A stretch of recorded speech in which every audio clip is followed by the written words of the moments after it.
Welcome back and now tune into the other side of sports. Is your host Laws in the building. I'm solo dolo, Aaron on vacation. He chilling. We gonna be back locked in the saddle in a minute. So just hang in there with us. Got some stuff to talk about today.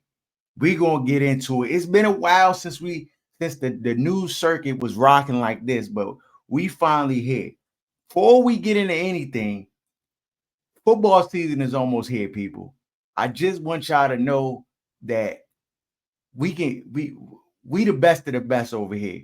Lock in, check out this little promo video one of our fans sent us, and lock in with us because the Lock Factory coming back. Everybody who know already know what time it is. Check this out. Yo, this is Van, longtime listener, OSS 980. Uh, Shout out to the Lock Factory. Right behind me here is my Trek Damani Plus. Got it this about a month ago. Because of the Lock Factory, they'll put a G, toward the purchase of it. Appreciate you guys. Look forward to this season coming up. Yeah, so if y'all want y'all a cool little bike, you want to get you a boat, you want to get you a new golf club, new set of clubs, you want to come holler at me on the course, you need to get with us. Subscribe to the channel, rock with us. We're gonna take you to the promised land. We only going for about 9 weeks because that's how long it take to deliver, baby. And past that, you just can't keep it going. It's not sustainable, dog. So lock in with us for the first half of the year. We're gonna help you cash out. You know what I'm saying? With the locks, we got you. Um, that said, on to some sports. I've been going back and forth what I want to get into first because it's a lot of stuff. Before we get into any of the heavy stuff, though, nah, we getting into the heavy stuff, though. All right, so RG3, the Bama can't get right, bro. So he goes on his page, he writes this long message on the joint about Angel Reese and how he basically is saying how he knows that there's hate for Caitlin Clark from Angel Reese's side and all of this stuff. And but he starts it out with a depiction of Angel Reese and this caricature that they put up. Like I don't know who created this joint, but it's a 2K cover with Angel Reese on the cover. I'm not gonna put the joint up because this is the kind of like just awareness that he lacks. Like, come on, bro. So he puts the picture up there where Angel Reese like being characterized as like a monkey on a 2K cover joint. And then he's like, there's no place for this, and we shouldn't do this. Like, this is too much, blah, blah. But it's like, dog, you're perpetuating the stereotype and putting it up there on your page and kind of selling it to everybody while you're saying, like, no, don't do this, blah, blah, blah. And it's just, I mean, the Bama just doesn't have, he lacks awareness, dog. And some of the things that the reality is that I, so everybody just not cut from the same cloth. People just don't have the same type of like governorships to kind of manage how they navigate the world around them. And like this is not so far fetched from RG3's character and who he is as being like having a lack of awareness, his true identity, like believing in himself and being able to like be confident in who he is. Like it's all projected. And when you have projections of people's personalities and like who they're trying to be versus like who they truly are, like it just a clash, it just a mismatch. You know, Shaq on his page talking about if I see you, bro, like stop it, I'm gonna knock you out. I'm gonna, you know what I'm saying? Like you stop talking about her and blah blah blah. And just like next time I like if you keep talking, I'm gonna punch you in the mouth and all. Like, dog, stop it, Shaq. You're not punching nobody, bro. I know you 7 foot, like, and it's imposing, and you, dog, you're not gonna punch the man, dog. Like, I just, I, it's a threat, but I don't know that you really could like live up to the threat because dog, you got too much to lose to like I don't like come on, man. Idle threats, you don't have to do that, bro. He's a square, dog. I just people just get he's a square. And instead of like threatening him and stuff like that, like just use your influence and your ability to like cut him off the well. And if like, I mean, we know that we live in a society where people like the thing is Bama's in the industry that do the same thing as RG3. And nobody talking about we gonna punch them in the Jason Kuhnlock, that Bama dude, he been a worse. He been worse than RG3 in my opinion and stuff. His coverage of Caitlin Clark. Nobody talking about him because this is what he do, and he kind of sit in this space like with the in the dredges, like a society where people just like it, they know he's there, but nobody like bringing heat his way. You know what I'm saying? So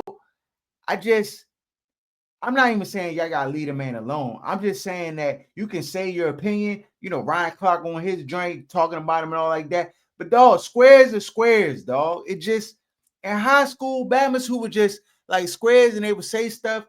I mean, they really could get touched, but Bama's is just be like, nobody pay attention to them, bro.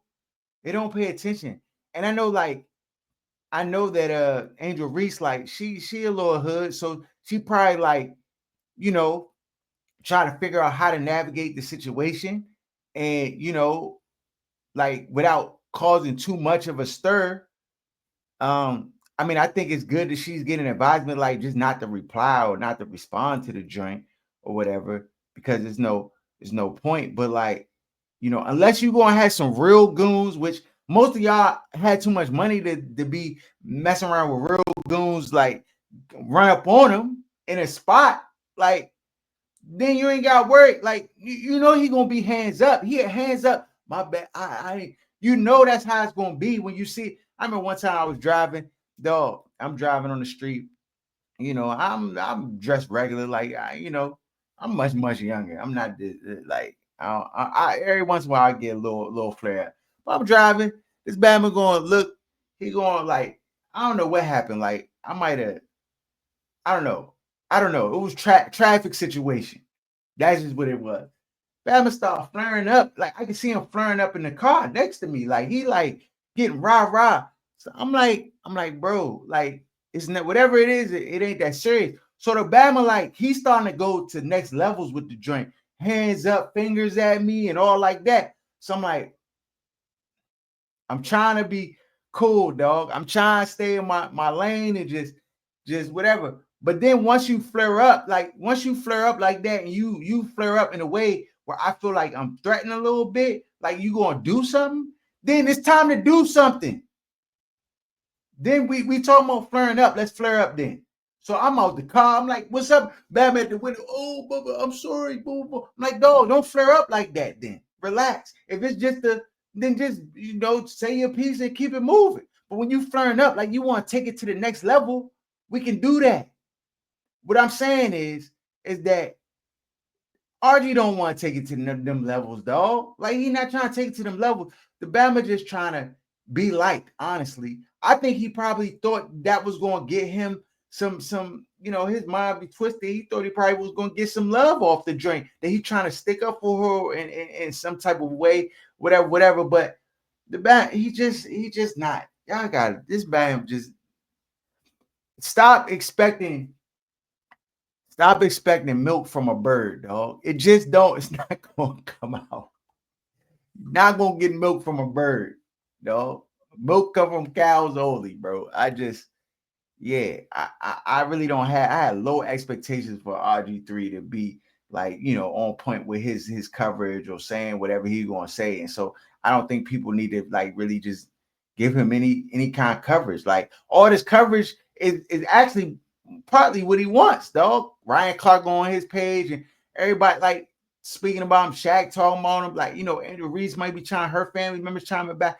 Like, dog, the reality is that aside, Caitlin Clark is being hated on by the WNBA as a whole, dog. Like all the players, the women play, it's just a different league. I don't care what you say, bro. They ranked her 9th best player in the league, dog. Her jersey sales is 1. The bread she bought in is number 1. She's cooking. Like her stats are good stats. Like I'm not even saying she got to be ranked number 1. The fact that she's ranked 9th is crazy, people.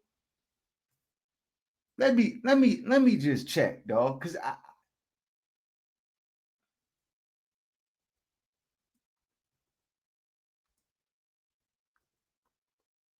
let's see, because maybe I'm tripping, dog.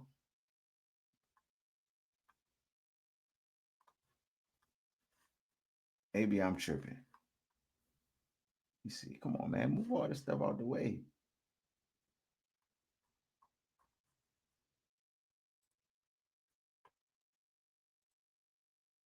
You ain't gotta.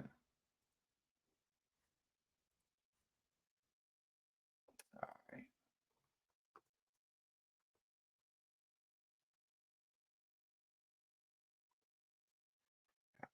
Let's look here. All right.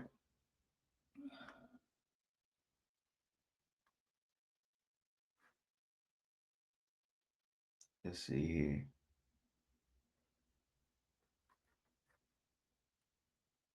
Why does the stats look like this? That's part of the problem too. These rappers got the stats all funny on this drink. Can't even see the drink regular. All right, here we go.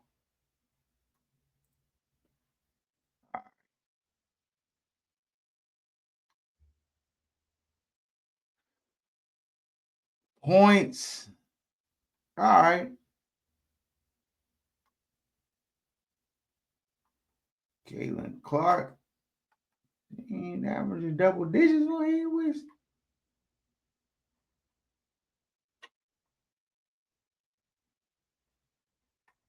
Let me see here. Let me do this.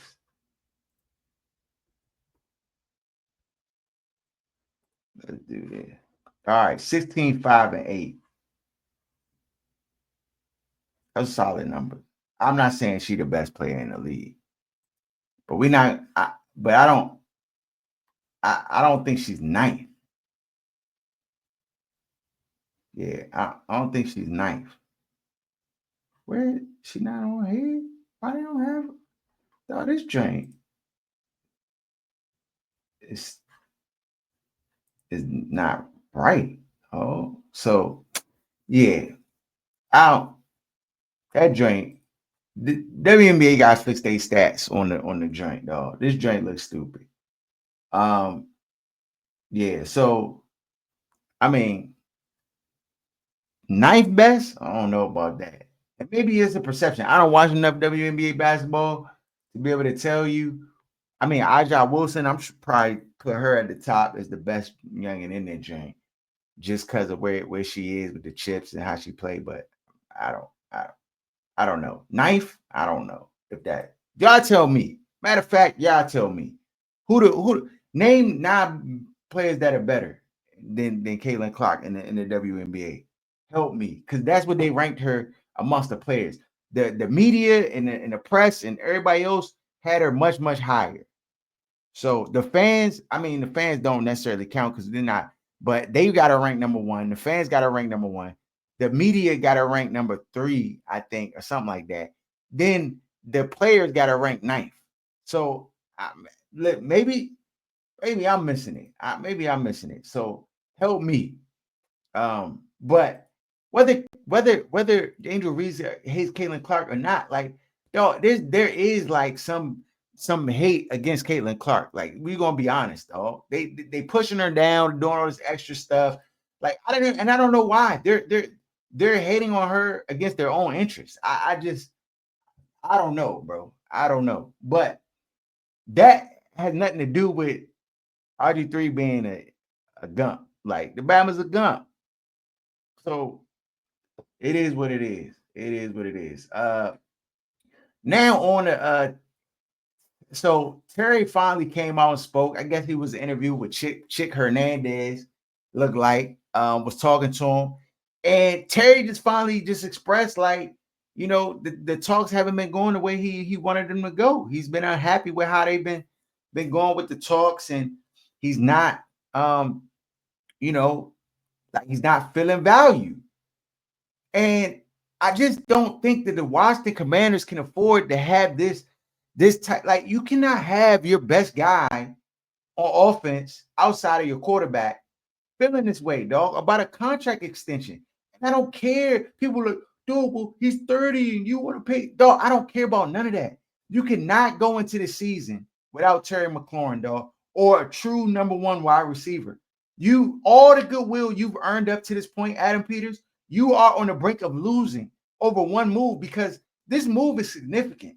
This battle, to me, is frivolous, dog. It's not even over something really and legitimate, dog. Unless the Bama has a degenerative knee issue or something that you can see, like, and you can't divulge medical like information and stuff like that. Like, that's the only thing that I'm saying. Like, oh, okay, they know about something that the public doesn't know about, and they can't divulge or something. Like, that's the only scenario in which you trade him away. And if you try to trade him away, right, and get a deal, then that's going to come up in the trade deal of some sort that he can't pass the physical or whatever. I don't know, but in that case he would be vindicated, I guess. But that's the only scenario that I can see.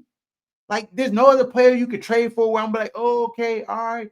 Like, unless you get like a Garrett Wilson, like you traded Terry for Garrett Wilson, but the Jets paid their young players, right? Which shows that they like, oh, we know that we're gonna have to pay these guys at some point. So let's get ahead of it. Let's lock these Bamas in and let's keep it moving. We ain't gotta worry about these dudes. And they're getting them at a discount rate. Those dudes right now will be worth $40 million in a year or two. So smart by their play, smart by the Jets.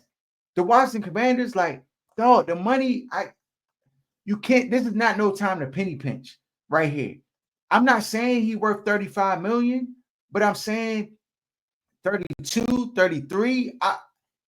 Do I think that's overpaying? Yes. But dog, sometimes you gotta overpay, bro.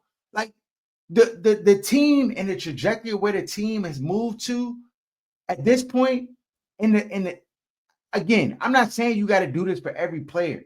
What I'm saying is Terry McLaurin has been a class act and he's done everything right. And this Bama has positioned himself to just deserve the money, dog. This is a pay where the radio people might come on and say, like, well, I don't know, they might have overpaid and blah, blah, blah. But dog, your team is set to go to the conference finals. You got a quarterback on a rookie deal. The money, like, at least extend them for the next 3 years. Like, the next 3 years is not gonna hamstring your franchise the way you can't move and have no, like, I just, to me, you got Debo maybe on one more deal and then he's gonna be I just, to me, this is pointless, dog. This is a issue that they have drummed up that doesn't need to be drummed up. They could have easily paid him, and with the payment of Garrett Wilson only makes the number go up, dog. It's not like, and I don't think they anticipated that happening. I don't think that they were like thinking like, well, what if one of the teams pay one of their young receivers or whatever. Now it's not. The longer you wait, the harder it's becoming. Terry's about to hold out. If he does hold out, like, it's just going to be problematic. It's just the issue that you shouldn't have to want to deal with. And I get it. You saw Brandon Ayuk last year get paid, all the contract disputes. They paid him the money. Then he tears his ACL, and then he's out for the year. And it feels like you lost on your bread, and it was a bad decision. I get you want to just play hardball, and you might have had the issue with Debo, and he got paid. And you see like different things that have occurred when players get paid, and then this age range, and maybe you willing to take the risk. You're like that. But to me, it's a big risk, dog. The team, if it regresses, it's going to regress because of this issue. And I'm going to point back to this issue. Fans are going to look back at this issue and just say, why? Why? The dice that you're rolling, this is the dice that you're rolling, because the organization needs to understand what the dice that they're rolling. You are losing goodwill in the locker room, right? Which matters. Chemistry, people being united, all of that. You're risking that too. It's not just the business side of it. You're risking the continuity, the team confidence level when you got a guy that that's reliable and that can get you out of trouble. That game last year where y'all was going back and forth, and then he threw the Hail Mary to Terry, and Terry caught the joint and got loose and went for 60 yards and scored a touchdown. Like stuff like that. Like that helps the team. You're putting that aside. You're saying we don't want to pay the money because something can happen, or we're worried about this, his age, and this. It's like these other little ancillary things, right? Which I get and understand, but I just don't know if it's gonna work out in your favor, people. You gotta make better decisions, because if the season tanks and goes down, it's gonna be on account of this. I'm looking back at this and be like, if you should have paid Terry, I don't care what happened. I'm like, dog, the cornerback could get hurt. I'm like, dog, you should have paid Terry, dog. This wouldn't be happening, bro. You need your offense clicking at all center. When you got Debo was only a good move when you had Terry too. When you had both of them. So I don't know what y'all doing, Adam Peters. I think if this is the last regime, y'all wouldn't be getting no goodwill, because I'll be like, man, they don't know what they doing, dog. This is stupid. And I still think it's stupid, but I'm like, okay, well, show me y'all know better. Okay.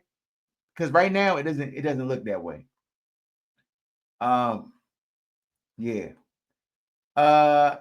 Joy Taylor and them, they done canceled the show. All the Fox shows been canceled.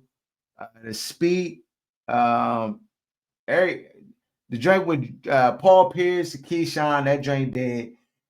Joint with James Jones, LaShawn McCoy, Emmanuel Ocho, Chase Dan. He another one. Emmanuel Ocho, another one be talking crazy, dog. But then nobody was gonna punch him when he was talking crazy about Dion and all that. Shador, like he talked crazy too, dog. I just gotta keep the same energy, people. Everybody gotta keep the same energy for everybody.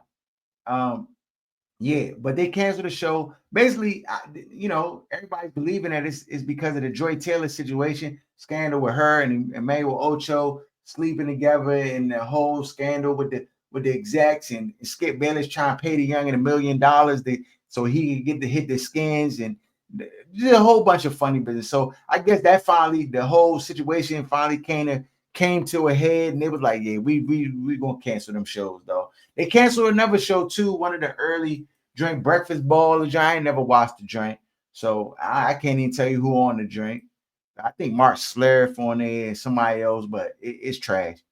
Yeah. So everybody out. Chase Daniels out. Man, James Jones, LaShawn. I like LaShawn McCoy. He was talking that talk, and I would watch some of the clips from their show from time to time. Even though I ain't like Emmanuel Ocho, I still rock with LaShawn and James Jones a little bit. So I thought that they had some good analysis. And LaShawn McCoy actually was carrying the show, in my opinion, just some of his hot takes that he was bringing on, and how he was challenging them with the Shador situation and stuff like that. But I guess the network didn't really see much value in it, so they just cut ties. And of course, they're gonna bring back some different shows and bring back different people, and they're gonna get the hand-picked puppets. You know how it goes. So that's it. I did kind of talk about the Jets paying the young receiver, Sauce Gardner, and the DB, and Garrett Wilson and Sauce Gardner. And I just think it's a power move by the organization. It shows that you have a new regime that understands the landscape of football, what you need to be successful, and like how to lock up your young talent, dog. And they're not wasting time. They're not going through this whole rigmarole of trying to figure out what to do versus what not to do. They making the decision, and they doing it. And that's what you got to do if you're an organization trying to make any kind of move. Yeah, that's just what you got to do. So shout out to them, though. Shout out to them for just understanding what needs to happen with their young talents, dog. You locking them up for essentially for the majority or the heart of their career. So I know there's analytics involved, like when players turn 30, injuries pile up, different things occur and stuff like that. Like I know that's the narrative. I know that's the narrative. It's probably analytics and data to support it.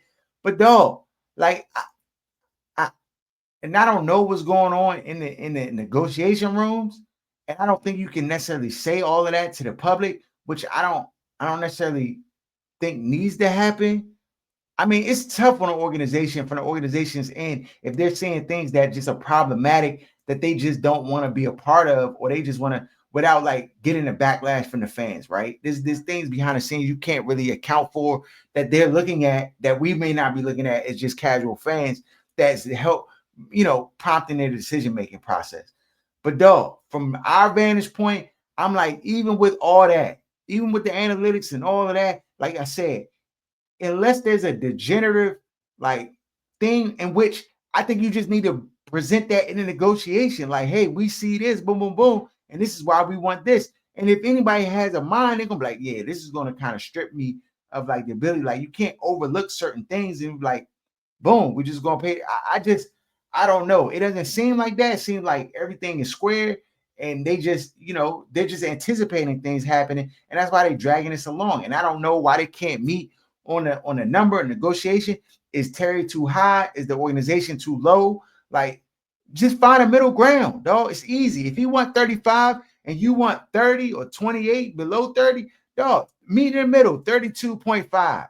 Can we do that? That's in the middle. We don't want 35, boom, boom, boom. And if they not budging on that joint, then I would say this is the part where you probably got to play the game too. Like, hey, we offer 32.5. And then be like, yeah, like that's our final number. That's where we at. And then let that ride. Media get a hold of them, like, yeah, that's a fair number. That's a fair number. And then the goodwill that you have and people understanding like what the negotiation is happening, then they going back off. They're gonna be like, all right, yeah, dog, he want 35. Like, no, that's too much, dog. He's not Jamar Chase. He's not that. And I get you might have to overpay, but like, what are you willing to overpay? I think for me personally, 33 probably is the max I would max out at, dog. And that's an overpayment in my opinion, but that's a justified overpayment given what he's done for this team, what he is to this team, what he is to the fans, what he's done on the field, all of that. Like, it's deserving. It's not like you paying somebody who just had one good season and this man played with terrible quarterbacks and he's been productive. You gotta. I think that's worth something, right? So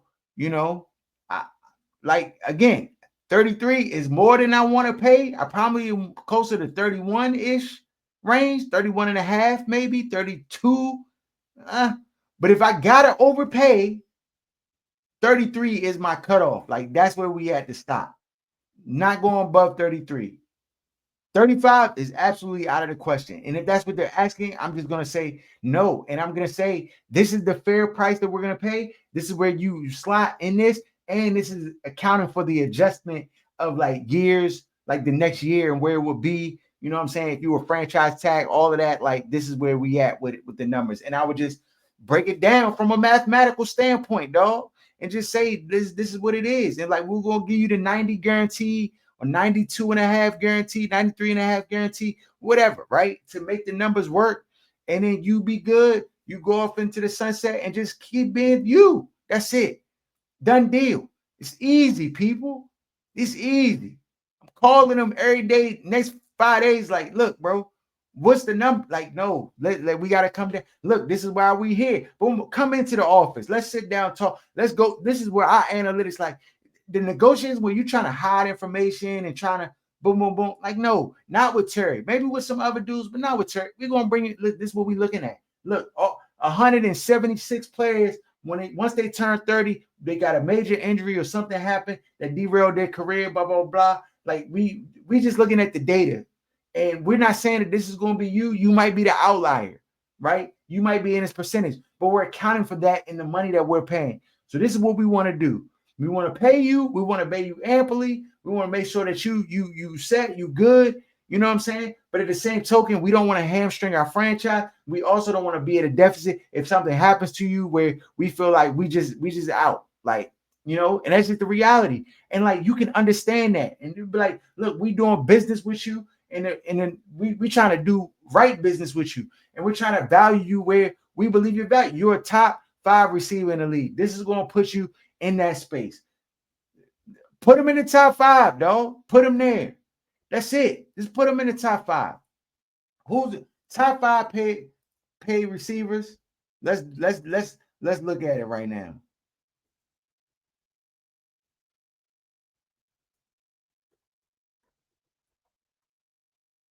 Let's see here. All right. We're going to look at it. Jamar Chase at 40. Justin Jefferson, 35. CeeDee Lamb, 34. Tyreek Hill, 33. Garrett Wilson, 32. AJ Brown, 32. Michael Pittman Jr., 23.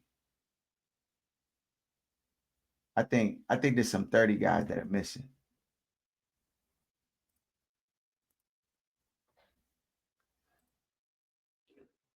Bottom line is they gotta navigate Terry's situation right, and they haven't up until this point.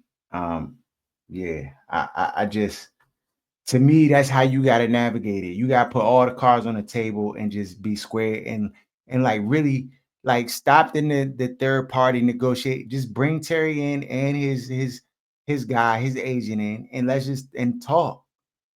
Like this, no, this we don't need to be playing hardball or trying to be like backdooring and whatever. Like, dog, and maybe the negotiations could have had that, and now it's past that, and so everybody's just tight in their corner and stuff like that.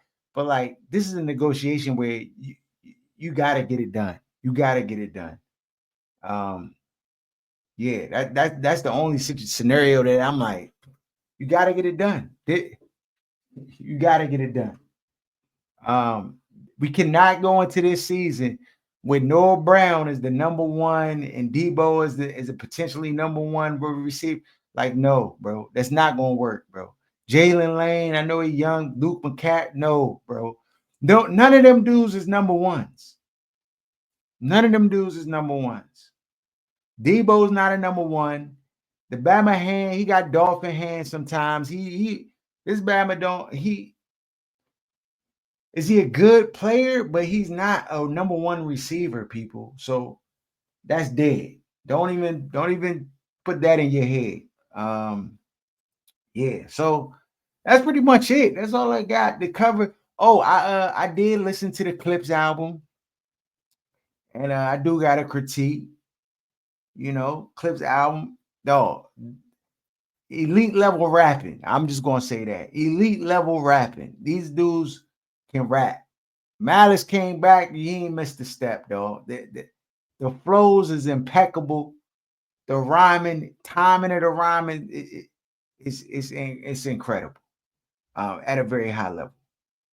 A really, really, really good album. I give it an 8 out of 10. Definitely, it's a